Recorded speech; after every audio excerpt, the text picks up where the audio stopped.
Hey everybody, how you doing? We're just gonna wait for everybody to arrive. Okay, people are piling in now. Hey Brian, good to see you, man. Sue, Stephen, Chris, Don, Luca. This is awesome. So yeah, do tell us where you're dialing in from, whereabouts in the world you are, and let's find out what the weather's like where you are as well. I've actually got sunshine in the UK, which is astounding, absolutely amazing. So what have we got? We've got Barcelona, rainy in Barcelona, sunny in Toronto. Sounds like a line to a song. Rainy day in Barcelona. Greetings from the Netherlands, New Columbia, Germany, rain. Yeah, sorry, Luca. Great. We are going to have a lot of fun tonight. I'm so looking forward to this. Oh, more, but grey but bright in London, sunny in Calgary, Canada, Pittsburgh, PA.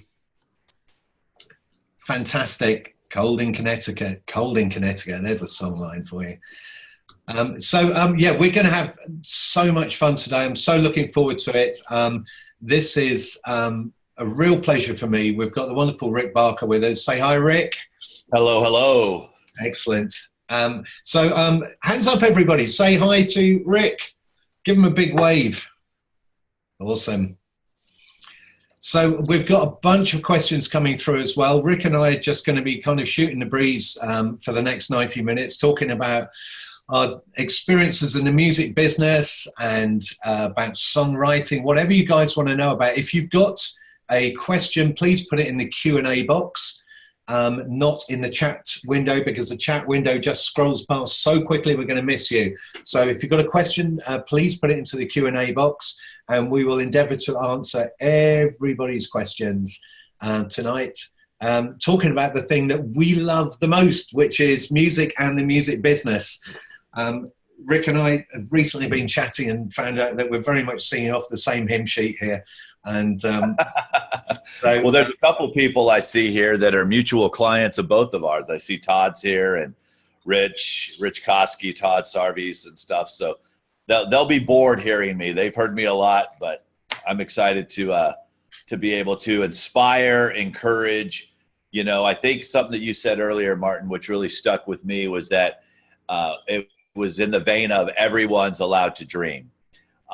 And repeat that for those that, you know, may not have heard that before. I just thought that when you were talking about it, whether it be to write a song to sing to your wife on your anniversary or write that song that wins you a Grammy, it's like, it's all a dream. Do you know, we have so many people come to the Academy that are all, you know, I've always said people are different, they're on different roads. You know, some people are right at the beginning and they just want to write their very first song.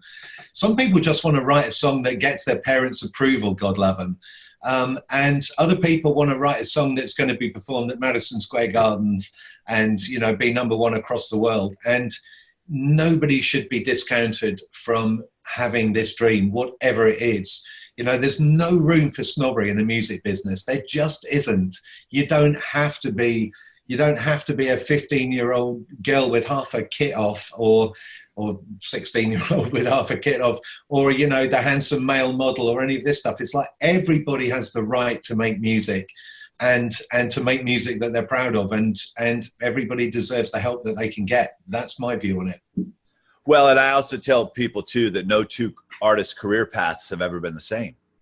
And if there were a cookie cutter model, I'd be on the corner selling it, you know, like, and making a fortune. But there's not. But I also tell people, too, is it's like sometimes we have to start off realistic. You know, everyone has an audience. My job's to help people determine how big that audience can be. It might just start with you and your mom, and then it expands from there. But it's like the key is to know where you are and to be realistic in your expectations. You know, a lot of times people will come to me when I sit down with them and I'll say, okay, so what's the goal? They're like, to fill stadiums. I'm like, great. How many shows did you play last year? Well, I haven't started playing yet. Then why don't we restructure that goal for a second? And why don't we start with 10 shows this year? and then maybe get to 50 shows the next year. I don't want someone to say, I want to fill stadiums one day. Because when I ask them, they'll say, what's it take to fill stadiums? They said, I need a hit song. I'm like, no, you need an audience, a very large audience to fill a stadium. And unfortunately, most people with just one song can't fill a stadium.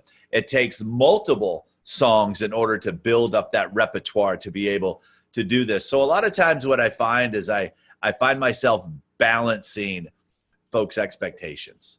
Yeah. You know, it's like I really want to make sure that I don't want to be the dream crusher, but I also don't want to blow smoke up your behind either, because there's a lot of people, as we were discussing earlier, Martin, that are willing to do that. They'll sell you a false thing. I had a guy came to me recently, and I had reached out to him the first time. I said, hey, I see you used to be an A&R and doing all this stuff. And, you know, I'm always looking to refer people to other opinions and, you know, things like that. But the more I did my investigation, the more this guy talked about in his marketing was he kept using the word famous a lot.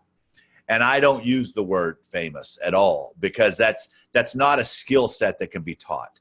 There's a lot that goes in. You can be famous for the wrong reasons. So he reached out. He's like, hey, I really want to follow up with what we were talking about. I said, yeah. I said, listen, I said, I appreciate that. I said, but the more that I looked at it, the more that I would be sending the wrong message, you know, because I'm not, it's like I tell people, if you want fame, go do a sex tape, could go viral, might get a fragrance, your own reality show, and marry a rapper. You know, it's like, hey, that's all you want is famous. But for those of you that are here, I tell them, if your goal is to affect the world with your music, that I can help with. If your job is to try to find a group of people that you can make a decent living with, depending on what your needs are in order to survive, I can help you with that. If your goal is to be famous, I don't know that formula. I don't know that part of it. You know, I'm not that guy. Yeah, I think you've got to be in the music business for the right reasons. Personally, you know, I've had a guy that said to me, he said, you know, I just want to know the quickest way to make money from my music. And it was like, wow, it's, you know, really the way I look at it is that if you do a really good job doing what you're doing, the money's going to follow. But using that as the goal, he kind of wasn't interested in the other side of it. And it felt like it was a bit sort of reverse engineering. It's like, do a great job, write amazing songs, write songs that touch people, you know, that change the world, that change people's lives, that they want as a soundtrack to their life. You know, write those songs, make great records. The money will follow. But right, exactly. You know, it's expectations are absolutely key, and being realistic with what we talk about. You know, we've got to be realistic with our training, but at the same time, not being, like you say, not being the dream crushers, because, you know, dreams are achievable, but there's work involved. You know, and that's the thing, is it's like when I tell people about setting goals, I said, we have to set obtainable goals. You can have I think the top thing is the dream. Goals are different than dreams. Yeah. You know, it's like, my dream is to play Madison Square Garden. Great. Then my goal should be to learn how to write the best songs that I can. My goal should be to learn how to perform the best that I can. My goal should be to build an audience. So when I've done all those things, I can achieve my dream of playing Madison Square Garden. Yeah, absolutely. And you know, it's the milestones in between. Yeah. You need those little victories too. By the way, guys, you need those little victories. And that's something that I learned. You won't have to spend the $2,500 that I spent to go to 5 days to your best year ever with Michael Hyatt. But what Michael talked about is, you know, we have these things in our office we call the big three. These are the three things that need to get accomplished today, no matter what. He says, start with the easiest one first. Most people will make the mistake of starting with the hardest, and it doesn't get done, and you failed that day. There was no success to knocking off your list. Start with the smallest one first, wipe it away, and then go on to the next one. Wipe it away, and then go on to the next one. And that's what happens. Is it's like a lot of people, and I see some really good questions coming in here, and we'll jump right into these. But it's like having those realistic expectations, making sure that you're not putting the cart before the horse. You know, getting upset because as soon as you put something out, the whole world doesn't fall in love with it. Realizing that after you've written a song, that's when the writing process begins. It's called the rewrite. The best songwriters in the world write their, Liz Rose, who was big in Taylor's career. She's won Grammys. She's Song of the Year writer. She says she starts the song with a bottle of wine in the evening and writes the song the next morning with a cup of coffee. So she uses the wine to dump everything out on the piece of paper. And then in the morning, she has that cup of coffee and she starts fine-tuning the process, or depending on where you're from, the process. I saw we had some Canadians here. It's really important that you understand that when you're first writing that brain dump, that's not your finished product. And too often with most of you, it is. Yeah. It's like you don't go in and change anything. You go into the studio, you record a song, and then you come to a guy like me or Martin and said, hey, here's my CD I recorded. Would you listen to it and tell me what you think about it? And my rule, Martin, for me is I don't listen to fully produced songs because there's no way that these kids are going to be able to go in, open up the session, make any of the changes that I suggest that they make. Most of the time I hear very well produced, poorly written songs. And I don't want to crush their hearts, because a lot of them, they don't know what they don't know. So that's why I've devoted myself to educating, devoted myself through my podcast, through my Facebook Lives, through my Instagram Lives, through my stories, through doing things like this with you, is I've devoted my time to say, look, these are the things that need to happen. And if you want to get real deep, I offer a program. Come on in and join me. It's like, for those that I'm right for, here's a place for us to hang out. For those that I'm not right for, here's some information. Use it to the best of your ability, not to get yourself in a pickle. And all we do is share from our own knowledge and experiences. That's it. That's the only thing I can share from. I can't share Martin's knowledge and experience because I don't have it. I don't know it, but I can share Martin with my people. And I think that's vice versa. That's kind of why we're here today. Yeah, absolutely. And totally amen to the rewrite. On the one-day course, I do a section called the 7 most common mistakes made by songwriters. And I know their mistakes because I've made them all. And they're 7 of the many that I've made along the way. But the first one is settling. Just if you're saying that's good enough is never good enough. You've got to be punching the air. And I put an arbitrary figure on it that 95% of songwriting success is the rewrite. I would not doubt that at all. Yeah, you've just got to have the courage to go back in and look at your song and say, can it be made any better? I sometimes talk about this, whenever we write a song, we go, oh, look at our beautiful baby. It's a beautiful baby. but some people never know when they've had an ugly baby, and it's like, you've got to be able to step back from it and go, hold on a minute, is this a really beautiful song? Or is it, can I make it better? And you keep pushing until you get that big dopamine rush, the spine tingle. And the key with that too is it's not hard to find someone who will tell you that your baby's ugly. What's hard is to find someone who can tell you how to make your baby pretty. That's what I look for. It's like, I used to tell people, they were like, Rick, you don't sit on panels, at these music conferences. I said, no. I said, because what they're going to do is they're going to put me on a panel because I worked with Taylor, because I work with Big Machine, because I'm verified on socials, and we're all going to sit there and talk about the same problems that we already know are the problems. I said, that doesn't serve any purpose. Let me teach, so it's the same thing. It's like, if I'm going to come to you and say, look, this is what I see as the issue, I better come to you with a solution as well, or I'm just lip service. Who gives a crap about my opinion if I do not have a potential solution? Yeah. And when I coached collegiate soccer and we were playing for national championships, I'm like, guys, we know what the problem is.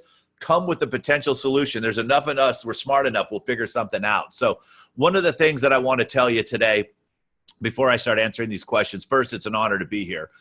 Thank you, Martin, for allowing me access to your people. 2 is, this is just one person's opinion, okay? This is just, I'm going to share with you from my experience. I'm going to share with you from things that I've either tested myself or I've tested with other clients. If I do not know the answer to something, I'm going to tell you I don't know the answer to something. If I think that Professor Google is a great place to go, I'm not blowing you off. it doesn't do me any good. I need to help guide you to the answers. If I give you every single answer, so certain things I'm going to answer because they're direct questions and they make sense because you're asking my opinion. But if you're asking me to solve something for you, it doesn't do you any good if I solve it for you. I'm going to work with you to go get you and guide you to the answer, because you never want to be dependent on someone. And if it turns out that, wow, I can only get my questions answered if I get access to Rick or Martin, that's not a real good position to be in. So what I'm going to do is I'm going to guide you to the answers. I may also come in and ask that, hey, I need to know more. I may pop you up. So if you guys look in the bottom left of your screen right now, you're going to just scroll over the bottom. You're going to see a place where it could say join by audio. I may invite you later in because I need more information to be able to answer it thoroughly. And if you can pop in, I would love for you guys to pop in. So with that being said, you ready to roll up our sleeves and do this thing? Yeah, absolutely. Let's do it. First question is from Miko Jacola. Martin, Rick, my question for the Q&A. My new band has a great song in our opinion. Say we publish it ourselves in order to gain a good fan base and it becomes popular. Our record label is going to repel that song should we get a record deal. Cheers, Miko. The answer to that is no. They're actually wanting you to go prove it yourself right now with your resources. What happened is the days of A&R, it used to be that everything had to be kept a secret. The record companies wanted to be the ones to do the grand release. They wanted to be the ones to do everything. Right now, they're looking to see that you can create a buzz on your own dime. They don't have the resources to do that right now. Real good example is a band called Low Cash Cowboys, or Low Cash, not Low Cash Cowboys, just Low Cash. They put out a song called Truck Yeah, and they had it up on YouTube. It was doing really well. People were digging it. Tim McGraw's camp came across it, and Tim says, I want to cut that song. I love that song. And all they did was ask them to pull it down from YouTube. That was it. But they saw the way people were reacting. The best thing you could do right now is to test it. The worst thing you could do right now, honestly, if I'm being super honest, is go out and try to get a record deal with a song. Because once you get a record deal, you're an employee. Your creative freedom a lot of times, and what I mean by freedom, the ability to put things out. But go out, start the buzz on your own. Don't be worried about it. The label knows all you're going to do is create the spark. And even if you create a fire, there's 7 billion people in the world. Let the record company come in and douse that fire for you with gasoline. And that's when they bring their money, their resources, their relationships, their ability to get out and take it to that next level. But no, don't worry about it at all. And the first thing is go make sure that your fans love the song as much as you guys do. Yeah, I was just going to say my only comment on this was the words "in our opinion." It's like, get other people's opinions as well. Get other people's opinions in the business. People that you trust, friends and family, aren't always going to be completely honest with you because they love you.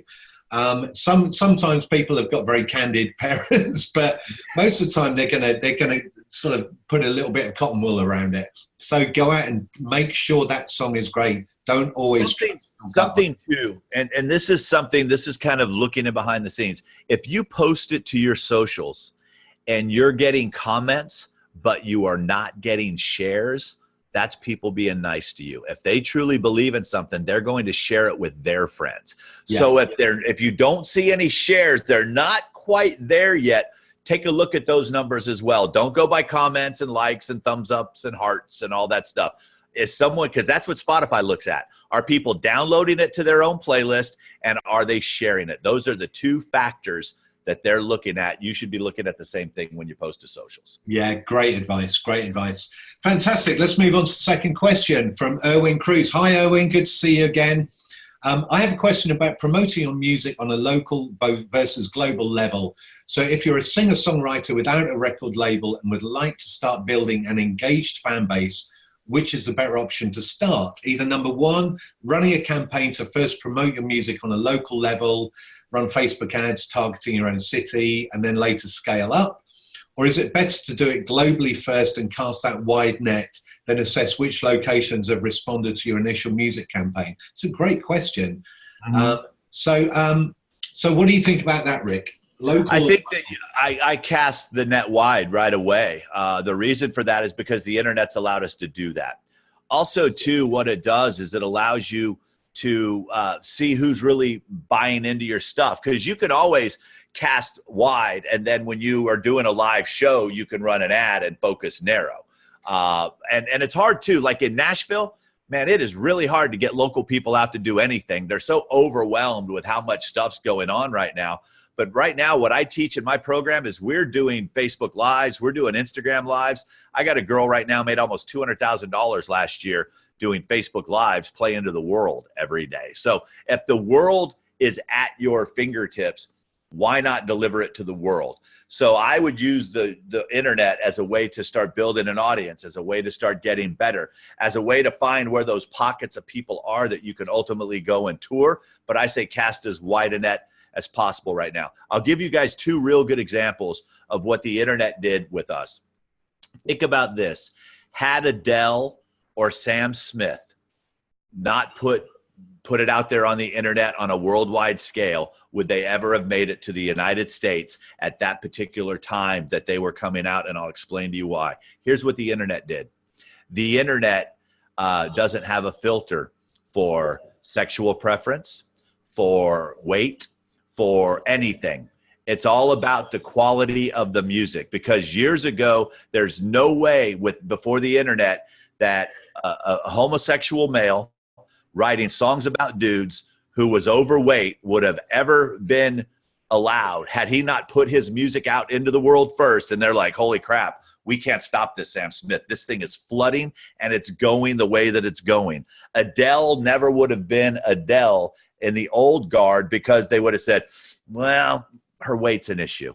No, right now, guys, the best songs win. The best performances win no matter what. And that's what I love about this is nobody can tell you no except you. Yeah. No one can tell you no except you. The people that come to me and go, yeah, Rick, I'm old. I said, no, you're just lazy. You know, the internet doesn't care how old you are. If the song touches someone, they don't sit there and go, man, I really can't like that song because a 55-year-old guy from Germany wrote it. No, if this song makes sense, this song makes sense. So you guys cast your net as wide as you possibly can for as long as they allow us to do it. And then when it comes time, then you'll start bringing it in. Does it make sense? Yeah. And you know this word local, I mean, before the internet, local was a matter of geography, but you know, somewhere that you could communicate with quickly. Now, you can communicate anywhere on the planet quickly. That's right. So local, I mean, let's look at it universally. You know, local is the planet, and you know, distant is Mars. You know, it's just a word. Look at the people that are on this call. When you had everybody identify where they're from, we've got 15 different countries represented right here. I know, right? Exactly. So brilliant. Great question, though. Really good question, and great answer as well. Thank you, Rick. Let me say hi to Tony real quick. Tony, who's running the Q&A in the chat. Hope all's well, my friend. Yeah, we love you, Tony. Thanks so much for doing this. So next question from Lound. Hey, Lound, good to see you again. We have a single coming out this month, and we believe it's very good. There we go again. But our current following and social media presence are minimal. Is it possible for the song to succeed in this scenario? We're already planning to post related stuff on Instagram with lots of hashtags, etc. Any tips on what to focus on and what to avoid? So let's look at the main question here. Is it possible for the song to succeed with minimum social media presence, Rick? No. But first, and I was hoping that this person was over here on the side, you have to define what success means, because everyone's definition of success is different. Basically, right now, what's happening is that you have a single coming out, you believe it's very good, and you're going to ultimately try to get a whole bunch of strangers to believe the same thing that you believe. Let me start by saying this to everyone. You don't release singles anymore. You put out music. Record labels release singles. You don't release singles. You're not a record company. You're not under the same restrictions that they're under. They have certain singles that they need to release at certain times. What you need to do is use as much of your music as possible to go out and build an audience with it first. If you try releasing one song and there's no audience, it could take you months. But if you've got 5 or 6 songs, like when I launched my podcast, I launched my podcast with 5 episodes, and then I was releasing 2 every week. I had a whole bunch in the pot, because what happens is this. Think about you, for example. When you find a song that you like, are you just go, okay, cool, that's it, I'm done? No, I want to hear more from this band. I want to see more from this band. So let's say that song is very good. You need to build your social platforms up first, so when people go to find you, they don't see that, wow, this is a band that just talks about themselves. Wow, this band hasn't posted in 9 days. It's like you're putting the cart before the horse. So keep writing the music, but don't feel that you have to have this song come out this month. Have that song come out today to start building an audience. But you got to build the audience with your music first. And then what happens, because here's the news flash, guys. No one ever has to pay for your music again. As of today, I physically do not have to pay for your music in order to listen to it. When I start investing, I'm investing in you.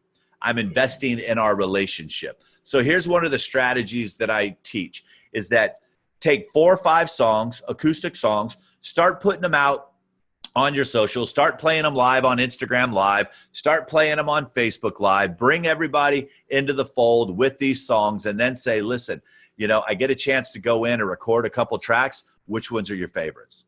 Okay, great. Those are my favorites too. So then you go in and they feel like they're a part of this. Then you start showing them videos inside the studio and things like that. Say, you know what? We decided to go ahead and do a whole EP on this. And because you guys were so influential and helping us with the record, we've decided to make you guys executive